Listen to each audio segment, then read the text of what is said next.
Hello guys, welcome to love and explainer. இப்போ நம்ம என்ன பார்க்க போகிறோம்னா, டிவைன் ரிங் டிசன்ட்ங்கிற மனுவால் எபிசோட் 3 தான் பார்க்க போகிறோம். வாங்க வீடியோக்குள்ளே போகலாம். ஸ்டார்டிங் சீனில் ஹீரோ ஒரு பொண்ணை முதல்ல வச்சு தூக்கிட்டு போயிட்டுருக்கான்.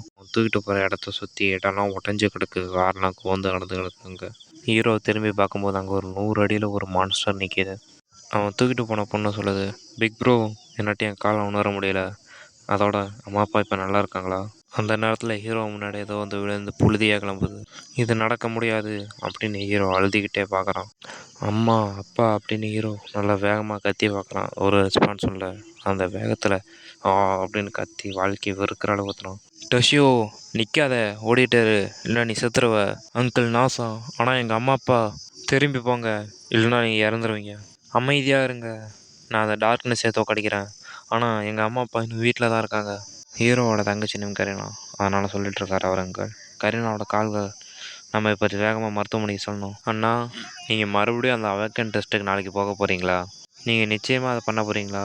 நீங்கள் நாளைக்கு வேலைக்கு போங்கன்னு நினச்சேன். அங்கே இருந்த நர்ஸ் சொல்கிறாங்க, நீ இன்னும் எப்போதும் மிக சிந்தனையோடு தான் இருக்க கரீனா. நீ ஓய்வு எடுக்கிறத உறுதிப்படுத்திக்கணும். நான் நல்லா இருக்கேன் கரீனா. இப்போ உன் கால் எப்படி இருக்குது? இன்னும் வலிக்குதா? நரம்பு சேதமானது விளைவாக நரம்பு தவறாமல் வலிக்கும். அதனால் நீ டெய்லிக்கும் மருந்து எடுத்துக்கிட்டே இருக்கணும். என்னால் இது முடியும். என்னால் இப்போ ஏஞ்சி நடக்க முடியலன்னு பரவாயில்ல, கூடிய சீக்கிரம் நான் நடந்து காட்டுறேன். கரீனா, அவள் உண்மையாலேயே ரொம்ப கஷ்டப்படுறா இல்லையா? ஹீரோ அவன் தங்கச்சி மேலே டிவைன் ஐயை யூஸ் பண்ணுறான். அது மூலயமா அவன் மீண்டும் எந்த உதவியும் செய்யாமல் நடக்கிறதுக்கு 1% தான் வாய்ப்பு இருக்குன்னு தெரிஞ்சுக்கிறான். உதவி இல்லாமல் நான் நடக்கிறதுக்கு 1% தான் வாய்ப்பு இருக்கா? அது அவளுக்கு மிகவும் கஷ்டமாக தான் இருக்கணும். கரீனா ஒரு சாதாரண வாழ்க்கை வாழ்கிறதுக்கும், பள்ளிக்கு செல்கிறதுக்கும், நண்பர்களோட அவுட்டிங் போகிறதுக்கும், பயணங்கள் செல்கிறதுக்கும் முடியுமா? இதை சரி பண்ண முடியும். அவன் முகத்தில் ஒரு புன்னகையோட தான் ஒவ்வொரு நாளும் அவன் செலவிடுவாள். கரீனா தான் எனக்கு இருக்கிற ஒரே ஒரு குடும்பம். அவள் ஏற்கனவே இருக்கிறதோட நான் அவளை கஷ்டப்படுத்தணும்னு பார்க்க எனக்கு விருப்பம் இல்லை. அவள் நடக்க முடியாது 1% இருந்தாலும் அவளை மீண்டும் நடக்க முடியும்னு நான் உறுதிப்படுத்துகிறேன். 1% இருக்கிற வரைக்கும் எனக்கு அவளை நடக்க வைக்கணும்னு நம்பிக்கை இருக்குது. அதை செய்ய ஒரே ஒரு வழி தான் இருக்குது. அதுக்கு நான் ஹீரோவாக ஆக முடியணும். ஐடி மேலும் தகவலை அணுக முடியுமா? மேலும் ஒரு தீர்வை காணலாம். இது கரீனாவோட கால்களை குணப்படுத்துறது மட்டும் இல்லை, என் வாழ்க்கையை நான் பெருமையோடு வாழ்கிறதுக்கும். இப்போ நான் போகிறேன் ஒரு ஸ்ட்ராங்கான ஹீரோவாக மாற. அவேக்கன் டெஸ்ட் நடக்கிற இடத்த மேனேஜ்மெண்ட் ரிசல்ட் மூலிமா உங்கள் லெவல் 3 காம்பேக்ட் லெவல் 540 வந்திருக்கு. கங்க்ராச்சுலேஷன், இப்போதைக்கு நீங்கள் ஹீரோ. உங்கள் சோதனை முடிவு அடிப்படையில் தனிப்பட்ட நீங்கள் ஒரு ஹீரோ சின்னத்தை பெறதுக்கு ஏற்றுக்கொள்ளுங்க. நான் கடைசியாக ஹீரோ ஆகிட்டேன். அது என் மையம்தான். சீத்தரவர் சடையில் கடினமையாக உழைக்கணும்டா. இன்றைக்கி நைட்டு இதை கொண்டாட ஒரு பெரிய விருந்து செய்யுங்க. அடுத்தது பார்ப்போம். சிஓசி ஹீரோ, நீங்கள் உங்கள் ஃபஸ்ட் டைமில் தோற்றுருக்கீங்க இல்லையா? நீங்கள் தயாரானதுக்கப்புறம் உள்ளே போய் சோதனை பண்ணுறதுல உங்கள் கையை வைங்க. ஆனால் முன்னாடி இருந்த நேரத்தோட இது வேறுபட்டதாக இருக்கும்னு நான் சிந்திக்கிறேன். இது விரைவில் நேரத்தை வீணடிக்குதா இல்லையான்னு பார்ப்போம். நீங்கள் ஒரு முறை தோத்துட்டிங்கன்னா ஒவ்வொரு முறையும் அதோட முடிவு ஒரே மாதிரி தான் இருக்கும். சாதனம் அனைத்து கோணங்களிலையும் விஞ்ஞான ரீதியாக அளவிடும். அது உங்களை போல் விடாப்பிடித்தனமாக நிறைய பேர் இங்கே வந்ததை பார்த்துருக்கேன். அந்த கடைசியாக வந்த பையன் லெவல் 3ல் இருந்தான். அதோட அவனோட சக்தியும் அதுக்கு சரியாக தான் இருந்தது. அது புத்திசாலித்தனமாக தான் இருக்கணும். கடைசியாக வந்த பையன் அவன் லெவலும் 3, அவன் காம்பேக்ட் பவரும் 3 தான். அது ஒரு நார்மல் ரேஞ்சாக தான் இருக்கும். நானும் லெவல் 3ல் தான் இருக்கேன். அப்போ நானும் ஒரு ஹீரோ தான். ஆனால் என்னோடய காம்பேக்ட் பவர் எவ்வளோ இருக்குன்னு, எவ்வளோ அதிகமாக இருக்குன்னு தெரியலையே. இதை நான் தீவிரமாக எடுத்துக்கணும். அல்டிமேட் ஃபிசிக்ஸ் ஆக்டிவேஷன் அப்படின்னு சொல்லிட்டு அவன் ஃபுல் பவர் யூஸ் பண்ணுறான் ஹீரோ. இடமே சிவப்பாகி மெஷரிங் ஹீரோவோட வேல்யூ அப்படின்னு கற்றுது. அங்கே வெளியே ஆர்கனைஸ் பண்ணவலாம் என்ன இடத்துக்கு வந்துருச்சா அப்படின்னு பயப்படுறான். அவையோட முடிவில் கடைசியில் இவனோட லெவல் 3, இவனோட காம்பேக்ட் சென்ட் 5400. 30 வயசு ஆன இவனுக்கு லெவல் 3, ஆனால் காம்பேக்ட் லெவல் எல்லாத்தையும் உடைக்கிற அளவு இருக்குது. லெவல் 3 இவன் தான் நம்பர் 1 காம்பேக்ட் இல்லை, ஃபஸ்ட்டோட இவன் தான். லெவல் 2ல் இருக்கிறவங்க கூட 930 பாயிண்ட் தான். 5400. அந்த கடைசியாக வந்த பையனோட இது 10 மடங்கு அதிகம் இல்லை? நான் சற்றே இது உறுதியான உடலாக பெற்றிருக்கேன்னு நினைக்கிறேன். ஆனால் இதை நான் எதிர்பார்க்கவே இல்லை. அது முக்கியம் இல்லை. அவனா இப்போ என் பிளான் படி பார்த்தா இப்போ நான் தான் ஸ்ட்ராங்கஸ்ட் ஹீரோ. அப்போ டிவைன் கிங் ஹேமரை யூஸ் பண்ணால் எவ்வளோ பவர் கிடைக்கும்? என்னால் ஒரு நிமிஷத்துக்கு தான் அந்த சுற்றி யூஸ் பண்ண வைக்கணும்னு நினைக்கிறேன். அதுவே போதும்னு நினைக்கிறேன் இந்த மிஷின் அதை கால்குலேட் பண்ண. இதோட சேர்த்து என்னோடய போர் சக்தி எவ்வளோ இருக்குன்னு பார்த்துறோம். ஆல்ரைட், இப்போ ஒரு ஷாட் கொடுக்கும். English the power of divine hammer அப்படின்னு சொல்லிட்டு ஹீரோ பேச சொல்கிறான். இவ்வளோ அதிகமான சக்தி, என் உடலை வெடிக்க வைக்கிற அளவு சக்தி எவ்வளோ இருக்குது. சீக்கிரமாக இதை அளவிடு அப்படின்னு சொல்லிட்டு ஹீரோ வெறி கொண்டு அடிக்கிறான். சொல்லு எவ்வளோ என் காம்பேக்ட் பவர் இன்க்ரீஸ் ஆகிருக்கு. இது என்ன எர்த்குவிக்கா? ஹீரோ அடித்த அடியில் எர்த்குவிக் வந்த மாதிரி இருக்குது. இப்படி எர்த்குவிக் வந்ததுனால இப்போதைக்கு இந்த டெஸ்ட்டை நிறுத்தி வைக்கிறோம். இமீடியட்டாக எல்லோரும் வெளியே போங்க அப்படின்னு அவர் சொல்லிவிட்டு ஹீரோவை பார்க்கும்போது ஹீரோ நோஞ்சா மாதிரி இருக்கான். ஹீரோ கேட்குறான், நீங்கள் யார்? நான் அதை குறைச்சி மதிப்பிட்டுட்டேன். என்னோட முழு சக்தியும் ஒரு நிமிஷத்தில் அதை எடுத்துரும்னு நான் எதிர்பார்க்கல. நான் இந்த டிவைன் கிங் ஹேமரை பயன்படுத்த தவிர்க்கணும், ஏன்னா சரியான பலத்தை பெறுற வரைக்கும். ஆனால் நான் இப்போ அஃபிஷியலி ஒரு ஹீரோவாயிட்டேன் இப்போதைக்கு அப்படிங்கிற சந்தோஷத்தில் குதிச்சிட்டு ஓடுறான். அடுத்த சீன் பயிற்சி மைதானத்தில். நான் தான் கியா, உங்களுக்கு பயிற்சி பொறுப்பாளரான ஹீரோ. என்னோட அறிவுறுத்தல் கஷ்டமாக தான் இருக்கும், ஆனால் இந்த இடத்த நீங்கள் தொடர்ந்து இருக்கணும். அவர் மேலே ஹீரோ டிவைனை பயன்படுத்தும் போது அவர் தெரியுது. நேம் கியா, லெவல் 9, ஆக்குபேஷன் வாரியர்னு. காம்பேக்ட் பவர் வெறும் 1200 தான். லெவல் 9ல் வெறும் 1200 காம்பேக்ட் பவர் தான் வச்சுருக்காரா?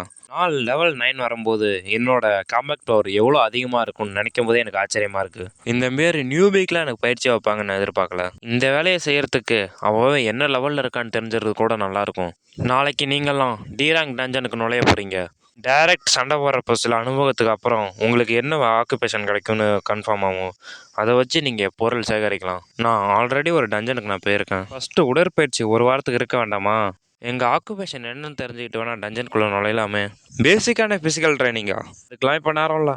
நீங்களாம் ஹீரோக்கள், உண்மையாக அவங்க போருக்கு செஞ்சால் தான் உங்களோட உண்மையான சக்தி வெளியே வரும். இதுதான் ஏன் வழி ட்ரைனிங். பயிற்சி கஷ்டமாக இருக்குன்னு தான் முன்னாடியே உங்களை எச்சரிச்சேனே. உங்களுக்கு பயிற்சி பண்ண விருப்பம் நான் இப்பயே விட்டுடுங்க. என்ன புரிஞ்சுதா? புரிஞ்சது ஐயா. எவனும் கேள்வி கேட்கக்கூடாது. என் ஆர்டரை மட்டும் தான் நீங்கள் ஃபாலோ பண்ணணும். ஒரு விரக்தியாக இருக்கிறதுக்கான காரணம் தான் இது. இறுதியாக ஒரு ஹீரோ தான் இன்னும் மனிதனாக இருக்கான்ங்கிறத உணர்றான் இல்லையா? எல்லாத்துக்கும் மேலே லெவல் 75 கொண்ட பீஸ்கேல் எனக்காக இன்னொரு உலகத்தில் வெயிட் பண்ணுறா. என்லெஸ் ரிங், அந்த ரிங் மூலயமா மறுபடியும் நான் அந்த உலகத்துக்கு திரும்பி செல்லணும். நெக்ஸ்ட் சீன், ஹீரோட அப்பார்ட்மெண்ட்டை கட்டுறாங்க. ஸ்லோ ஓடுது. இன்றைக்கி நைட்டு 7 மணியில் 2 பூகம்பம் வந்தது. அந்த காரணமாக சில இடத்த செதஞ்சடைஞ்சிருக்கு. அதனால் மழை வரக்கூடும்னு எதிர்பார்க்கப்படுகிறது. அதிர்ஷ்டமாக யாருக்கும் காயம் படல. அந்த நிலநடுக்கம் எங்கிட்டு வந்ததுன்னு விசாரிச்சு பண்ணிட்டு இருக்காங்க. சரி, இப்போ அந்த பாதைக்கான கூல்டவுன் முடிஞ்சிச்சு. இப்போ மற்ற உலகத்துக்கு போக வேண்டியதான். நாங்கள் இன்னும் வலுவாகி எனக்கு தேவையான ஆக்குபேஷனை தேர்ந்தெடுத்து எனக்கு தேவையான எக்யூப்மெண்ட்லாம் அங்கேட்டு நான் கலெக்ட் பண்ணிக்கணும். Open the another world portal.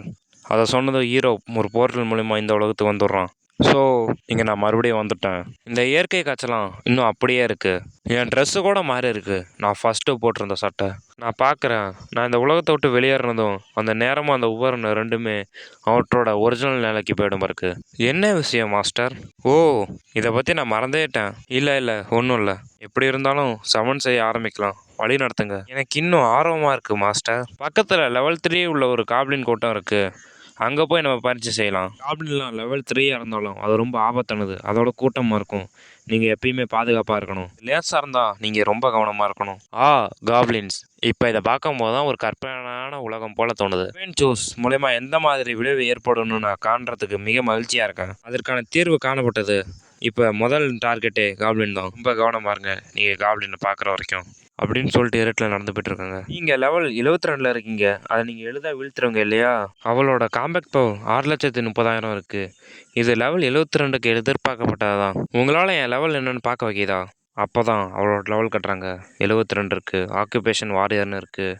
Compact power 6,30,000 இருக்குது. நான் எதுக்கு உன்னோட மாஸ்டராக இருக்குன்னு உனக்கு தெரியுமா? எப்படி இருந்தாலும் ஒரு ஹைராங்க் ஹீரோ எப்படி சண்டை போடுறாருன்னு எனக்கு காட்ட முடியுமா? நான் உங்கள் கூட சண்டையிட்டா நீங்கள் எந்த எக்ஸ்பீரியன்ஸ் பண்ணிட்டு பெற மாட்டீங்க. அதோட நம்மளுக்கு லெவல் வேறு ரொம்ப வேறுபாடு அதிகமாக இருக்குது. ஆனால் நான் எப்படி சண்டை போடுறேன்னு பார்க்க விரும்புகிறேன். ஆக்ஷனில் நீங்கள் என்ன ரொம்ப புகழ்ந்து பேசுகிறீங்க. ஆனால் நீங்கள் என்ன வற்புறுத்தணும், அதை நான் ஒரு ஷாட்டில் கில் பண்ணுறேன். எவ்வளோ உறுதியாக உங்களுக்கு உதவுன்னு எனக்கு தெரில. ஆனால் இதை கவனமாக பாருங்கள் அப்படின்னு சொல்லிட்டு அவன் வேகமாக போகிறான்.